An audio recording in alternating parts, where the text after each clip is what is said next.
What are some CEOs clueless about when it comes to operating their own businesses? That's next.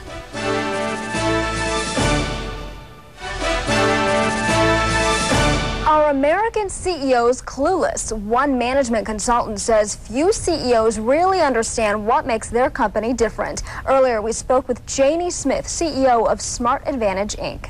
Jaynie, you analyzed 100 companies and uncovered things that most CEOs really are not aware of. Like what exactly? Well, there are a number of things. We had done double-blind market research for 100 companies in a whole host of different industries.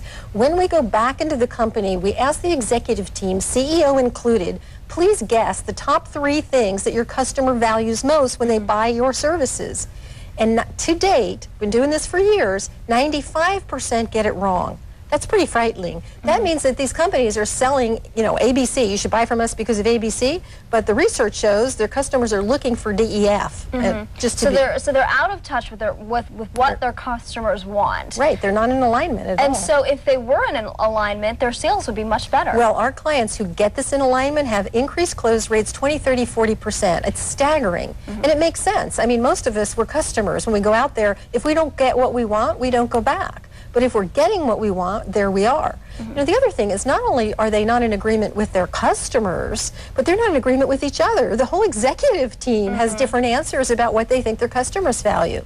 So that, I like to say they're all chasing different goals. Because if you think one thing and I'm your coworker and I think another, I'm going to put my energies into what I think the customer values. So how do you solve that problem? Should you have like a mission statement or a plan written down as a company? Well, the best way to do it is double-blind market research. Double-blind is unbiased. Your customer doesn't know it's your company asking, and you test the attributes. You test the most important things that a customer looks for, and you find out exactly which ones matter. And then you make sure everybody internally is singing from the same hymnal. Look, this is what our customers tell us they want. This is now going to be our mission, our strategic objectives. They're going to be aligned with the things the customer values. And the other thing these days, the thing that kind of bothers me the most, is that companies really don't pay attention to customer feedback.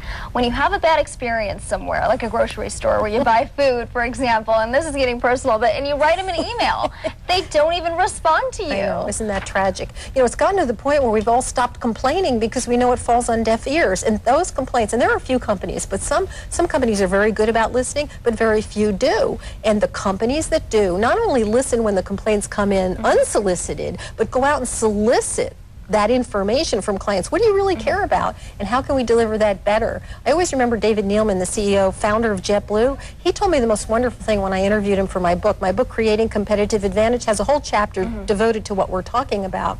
And David said that JetBlue employees, when they built that airline, used to ask 3 questions, and every business should ask these questions. What do we do better than them?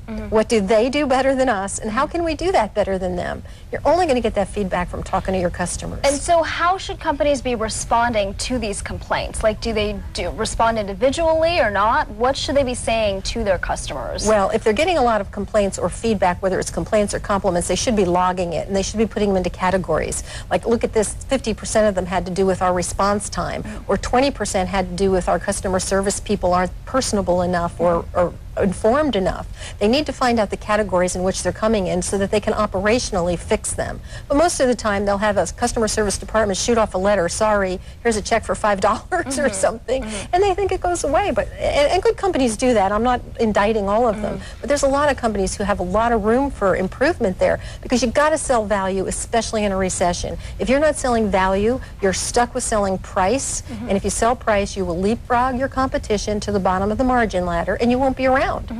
The other thing that you found out recently is that companies really don't know what their own edge is. And why is that so important? Yeah, they don't know. I've asked 4,000 CEOs, what's your number 1 competitive advantage? And maybe 5 could answer the question, because they don't understand that a competitive advantage is that which really and truly differentiates you, and it's important to the customer. We may have something different than our competition, but the customer doesn't care. But we've got to have something different that the customer cares about, and we need to know how to articulate it in the sales process. Very few do that well. That's what Smart Advantage, my company, does, and that's how I have accumulated this data, because we've done all this research for over 100 companies, and time again we see the same story. Yeah, it all boils down to communication, right? That's right. In the end. That's exactly right. Thanks so much for your insight. We appreciate it. Jaynie Smith, CEO of Smart Advantage.